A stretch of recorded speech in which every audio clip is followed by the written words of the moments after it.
we're not just here to help with the medication part, but we're really here to help, get their lives back and, be a resource in the community to help them navigate through the system. So I think that's the most important part. And the second part is that we have expanded into mental health as well. So as we've, continued to treat the substance abuse part, we've noticed a lot of our patients are suffering from depression, anxiety, and just some, basic mental health things we're able to help with. And, if you were to go into some of the counties and the communities throughout the state, there might be a 3, 4, 5 month wait to get in to see a psychiatrist.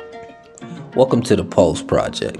Pandemics had an effect on everyone, whether it's physical health, mental health, effects of being isolated, financial stress, and more. This project's designed to show you the resources you have available to help you move forward during these tough times. Welcome to the Pulse Project. It's been brought to you by Bank, Community Development Partnership, and Witted Media. Who is Crossroads and what do you do? So Crossroads is an outpatient MAT provider, which we provide Suboxone, Sublocade, Subutex, and Vivitrol. We also offer mental health services as well for anxiety and depression. And then we also are a part of the Center of Excellence, so we do care management services as well. So that's whenever the patients come into the office, we meet with them and assess their needs and help them become more successful in their lives as far as maybe they need help with housing or employment, food, transportation, finding therapy. So we're there to help them find more resources to help them. Wow, so you guys are pretty broad. You pretty much cover every angle when it comes to addiction, would you say?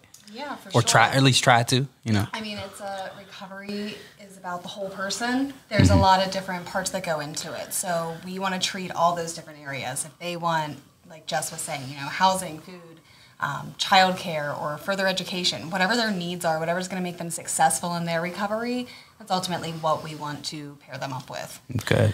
And if for some reason a patient, while they're in the recovery, they might have a trigger and they might end up relapsing, and then we try to get them back on the right track, whether that's, getting them into outpatient or intensive outpatient, or maybe they need an inpatient drug and alcohol treatment center.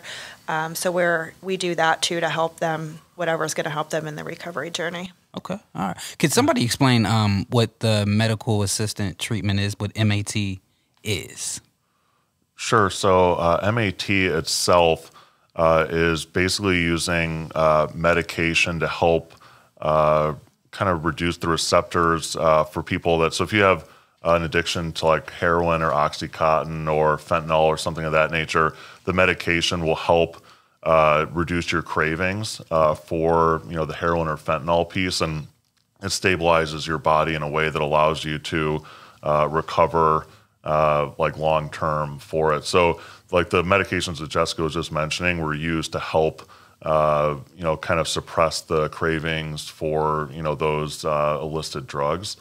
So it helps, it's approved by the FDA, so it's easier for them to have less effect on the body, so they're able to continue a normal life without, like the drug-seeking behavior. Because unfortunately, the patients that we have sometimes were, it's kind of like a 24/7 thing where they're just trying to figure out where to get the next, heroin dose or the next fentanyl or whatever. So that medication kind of suppresses that feeling, allows them to continue a normal day-to-day life and, get them back to full employment, back, in good graces with the family and things. So it helps them. And it's, approved by the FDA, but it also helps, just the overall recovery. There's kind of two ways to go about it. You could go full abstinence, or you could go with the medication part. So we specialize in the medication. And, Crossroads as a whole has 52 locations throughout the entire state. And we service about 14,000 patients throughout the state total. Oh, that's great. That's great. So I with those different medications, I'm assuming they do different things? Yeah, so the Suboxone is a film strip.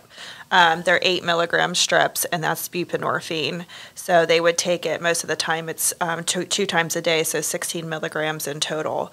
The Sublocade is an injection. They get it once a month. It starts at 300 milligram dose for 2 months, and then it drops down to 100 milligrams, and they just get an injection right in their stomach. Vivitrol is an injection as well. That can work for alcohol as well as for opiates. And what the Vivitrol, it diminishes the thoughts and cravings of an individual wanting to use substances. And then the Subutex it is another form, and that's geared more towards pregnant women for the Subutex instead of the Suboxone. Okay. So how do you determine who gets what? Is it a sit down between you guys, or is it figuring out what level of addiction they are? Like, how do you determine? I think it's part of the initial assessment. So when we have a patient, like we go through their entire history, for whatever drug that they were possibly using, and, works with the provider to see what's the best level of treatment for them. So whether it's an injection on our end or, a pill or a film tablet, it depends a little bit. But that's where the, really comes in with the doctor and the patient kind of determining like the best level of treatment. So it's hard to say. There's really no cookie cutter where it's like, okay, if you do this, you get that. Like, it's a conversation with the provider and the patient to really figure out the best treatment levels. Okay. Now, I know that it's been proven that, this is effective, but what are some maybe stigmas or some challenges that is kind of, hindering you guys from helping more people? Is, like what are some challenges that you face as far as getting support? Maybe that's by politicians or, So I guess it all depends on an individual's health. So like Brian said, some people believe in just abstinence. So that means there's no medication at all to help you be in recovery. So I think that's like the big thing, because some people they need more education on the whole MAT as a whole and how it can help people and the positive aspects of it. So I guess it all just depends on an individual. So I would say that would be the biggest obstacle is just informing people of, you can still be abstinent based even though you're on an MAT to help you, because some people don't realize every individual is different. Not everyone is the same person. So some people just need that extra help to help them stay in recovery. And, there are people that are in MAT. They could be on it for 10 years and still remain in full recovery and live very successful lives, have very good jobs, just do everything that anyone who lives an abstinent-free life lives as well. Okay. So there's a judge sitting right in front of you or watching this right now, and he has those biases. What advice would you give him to kind of open his eyes? I would hope that he can see that it can help individuals. I mean, the statistics of those that are being released from jails and prisons and going back out onto the streets and partaking in those same old behaviors because they weren't treated. They didn't recover while they were incarcerated. They were just staying there for a period of time. So then they get out and they're back on the streets and they're just left to go back to doing exactly what they used to do, except now it's more dangerous than it was, previously. We don't see the same stuff that we used to. We don't see heroin on the drug screens anymore. We're seeing strictly fentanyl, and it takes such a small amount to be lethal. And if judges were able to, and many are coming around to this, there's still some that are, holding on to that stigma, maybe need a little bit more education, but if they could see and really understand that it's saving lives, who are we to determine when somebody's going to decide that they want to live a sober life? Who are we to decide when they want to get clean? So they may be using today, but if they're given that opportunity to get on some MAT and really see what's possible out there for them, the odds are in their favor to have a more successful life and recover and be out there and functioning in society and, living their lives to their fullest. Yep, and I think, from the political landscape, things have really improved over the last 10 years or so, just in the drug addiction space, and specifically back in 2015, Governor Wolf got together with the state legislative group to come up with the Centers of Excellence program, which has really helped us. We've been designated since the beginning of 2021, but it's allowed us the opportunity to increase the funding from the insurance companies to provide care management services, which we were telling about, to help with the social determinants of health. So when we're treating a patient, we're able to go through and get them into the right situations, because the chances of relapse, if you're homeless or in a bad domestic violence situation, don't have the transportation to get employment and things, that puts people in a really tough spot. So the chances of them relapsing are much higher. So with what the state of Pennsylvania has been able to do is allow us additional funding to help those patients a little bit more holistically and treat the whole patient. So where maybe 10 years ago, it would be, you'd come in for toxicology tests, see the medical provider, and just treat the chemical imbalance part. But now we're treating the whole patient, and it's really helped us with improved outcomes to treat the whole patient and help them with all of their other needs. So the treatment model has progressed quite substantially over the last 5 or 10 years, but it's really helped us with the Centers of Excellence program to provide the services for people in the community. Good. That's good. Now, during COVID, there was a 30% increase in overdoses due to opioid. How were you guys kind of a resource? Like, what kind of an impact do you feel like this program had during that time? Well, we were able to flip almost overnight to a telehealth platform. So the Ryan Haight Act in the past had not allowed providers to provide medical service without seeing the person in person in the actual office. So when that was reduced during COVID, we were able to kind of flip the switch and turn to a Zoom type treatment model. We're worried about crowded waiting rooms or those interactions with patients. So obviously, with our patients who are being immunocompromised, we wanted to protect them as well from COVID because of the chances of them getting sick and ultimately getting worse through COVID was the challenge for us. So we were able to actually expand our services. And one of the downfalls of the lockdowns preventing COVID was that our patients were isolated from the social contact that typically is great for their recovery, right? Like they're out seeing friends or seeing family, they're part of the community, they're going to work. It kind of creates this sense of normalcy, and the lockdowns kind of put them in a bad spot where they were isolated, alone, and didn't have that social interaction that is typically, better for their overall recovery. So we're able to flip that quite substantially. And, through the care management that we've had through the COE, we were able to get out in the community and tell more people about our services. And it was certainly a tough time for our patients, like I said, but we were able to, kind of flip that to a telehealth platform to keep our services going. And I'm proud to say throughout all of COVID, a lot of other businesses were closed and, kind of locked down. Like we stayed 100% open the entire time and have never had to cancel a doctor shift or anything like that. We were able to stay open for our patients the entire time, which was great. And it was a testament for not only the company, but also our staff to work through that. The fact that they were willing to come in and keep the business going for our patients was really outstanding for the team. That's great because a lot of people weren't able to pivot so easily. So that's great that you guys were able to. So for someone who's watching and trying to understand how do they pay for it? I heard you mention insurance, but what is the process for getting here? I mean, people can get here a variety of different ways. Our care managers being out in the communities, we work really closely with different inpatient facilities, even different jails and prisons in the area where patients are coming directly to us from those facilities. But then it's word of mouth. We do a lot of just holistic, our patients talk to one another. We like to provide exceptional service. You don't have to be in recovery and you don't have to come here, but we want you to come here because we're going to treat you well. And, we see you as a whole person and we don't want to judge you. We want you to feel welcomed and just give you whatever tools you need to be successful. Yeah.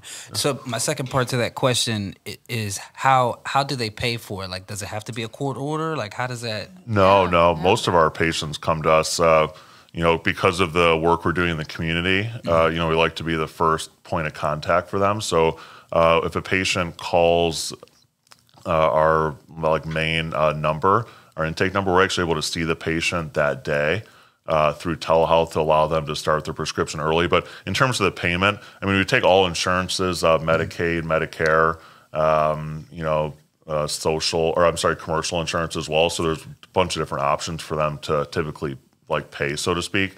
So many of them, if it's covered through Medicaid or something, don't pay at all because of their insurance they have. And for a lot of patients that we do see don't have an established insurance, we'll work with them to figure out what the appropriate level is and get them set up with a state Medicaid program or Medicare or whatever it is. So typically, it's not everybody, but most everybody that we handle has some sort of insurance that is billed through, and then they're able to, get the treatment and move on. So okay. What are some other things you guys have going on that you would like the public to know about? Well, I think, we've been, in this kind of whole part about treating the entire patient as a whole. We specialize in the substance abuse realm and helping, patients kind of navigate through the system. And, for me, coming from outside of MAT a few years ago, it's tough for us navigating the system as 40-hour or 50-hour-a-week employees throughout the week. You know, it's so complex with local, state, county resources. So, you know, we've kind of helped it make it easier for the patients. And I don't know that everybody necessarily understands that, you know, we're not just here to help with the medication part, but we're really here to help, you know, get their lives back and, you know, be a resource in the community to help them navigate through the system. So I think that's the most important part. And the second part is that we have expanded into mental health as well. So as we've, you know, continued to treat the substance abuse part, we've noticed a lot of our patients are suffering from depression, anxiety, and just some, you know, basic mental health things we're able to help with. And, you know, if you were to go into some of the counties and the communities throughout the state, there might be a 3, 4, 5 month wait to get in to see a psychiatrist to really, you know, get, you know, diagnosed with whatever mental health you might be dealing with. So we've expanded out a telehealth platform that allows our patients to be seen relatively quickly. It may not be the same day, but it certainly might be 1 or 2 days, and, you know, certainly not 4 or 5 months like that. So we're able to go through mental health screening and get that process going for the patient as well. So those are additional services that doesn't necessarily fit what Crossroads is typically known for, but as we continue to expand out throughout the community, it's, you know, important to know. And we're currently working on a really cool pilot in Philadelphia where we'll offer primary care as well for patients. So we'll be able to treat not just the substance abuse, not just the mental health, but we'll move into primary care to help patients with diabetes or high blood pressure, you know, some of the basic primary care functions, because about 90% of our patients, we're the single point of entry into the healthcare system. So they're, you know, so focused on the addiction part that the other health issues that they may have are kind of like thrown to the wayside, so to speak.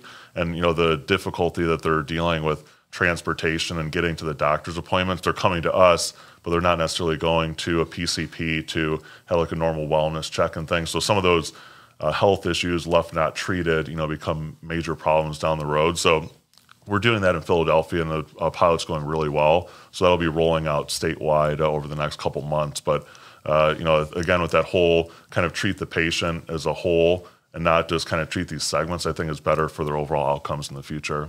Oh, right. Anything else that you guys, you know, might want to let the public know about?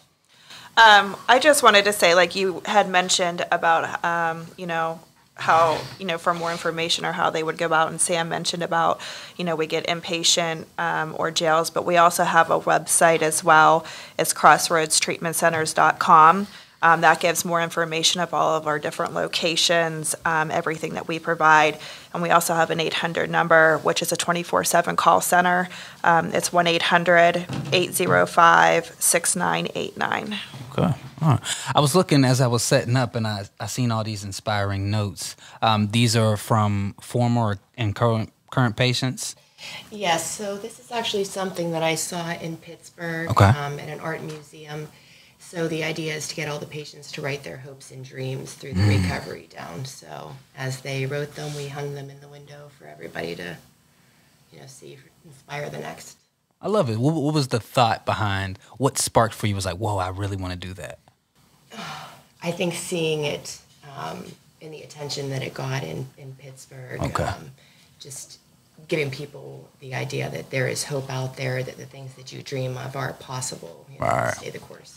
And it was powerful for me just reading them, just seeing the reminders and affirmations. One said, I just want to be there for my daughter. Like something basic, that's a strong reminder, you know. Right. So seeing kids graduate and buying a house, you know, things that we find, you know, it's supposedly normal where they would feel it's a struggle for them. So yeah, and I think you know, our patients, some feel because they have an addiction that they're somehow like less than somebody, and they don't have a high, you know, like self-worth almost. And I think for us, you know, it's so important for us to treat not only the patient, but I mean, they have kids, friends, family, you know, daughters, to Jess's point, seeing them graduate college, or maybe if they were, you know, like a heavy heroin user, maybe it wasn't necessarily in the cards for them to even be around for, you know, 6 months or a year. You know, there's just that kind of stigma around it. So to kind of restore that self-worth, I think, is really important. And, it just gives them a better outlook on life. And I think, even the things you're seeing, attached there are testaments of what we're doing in the community to help those patients get their lives back. And that's really what it's all about. There's the addiction affects so many people, if it's one person's affected, there's mom, dad, uncles, cousins, sons, daughters, everybody that's affected by that one person. So if we're able to instill some sort of normalcy back in that one person, it just creates a whole better family environment for that whole person. So, getting that, and milestones are important, right? Having somebody graduate, even if it's kindergarten, second grade, eighth grade, it doesn't matter. Just the fact that they're able to be there and be supportive of their families, important. It makes us feel good that we're, doing well by them and, able to see them. And they come in and share it with us too. The patients come in and we've had long-term relationships with them, just so to see them come in rock bottom and then to see them, gradually get better and better and become, full member of society and have, back in good graces with their families and things. It just is, really rewarding for us to see that improvement. Absolutely. Giving a family a house and getting babies in beds that have never had them before is just so fulfilling. It's awesome watching people get their lives back and being a part of that. Yeah, and a lot of patients, whenever they come to us, a lot of people don't look at them as a person and want to hear their voice, and we do hear that, and we do listen to them and take the time to get to know their concerns or what they may need help with. So a lot of patients, I feel like when they come to us, they get that extra because we are an extra ear to listen and help them and, be able to provide services that they may need help with that they don't know where to turn to or who to ask, or even family, they might not be able to talk to them about their different problems because they might not understand. So I think even within regards to Jess, when she, has all the things that are hanging up with their quotes on them, it stems from them building that relationship with us and being able to, know that we can help in other ways and let them be successful with all their dreams and hopes that they do write down on those cards. This is powerful work. It really is powerful work. These are two members of my team, and I just can't say how proud I am of them. They're doing incredible things in our community.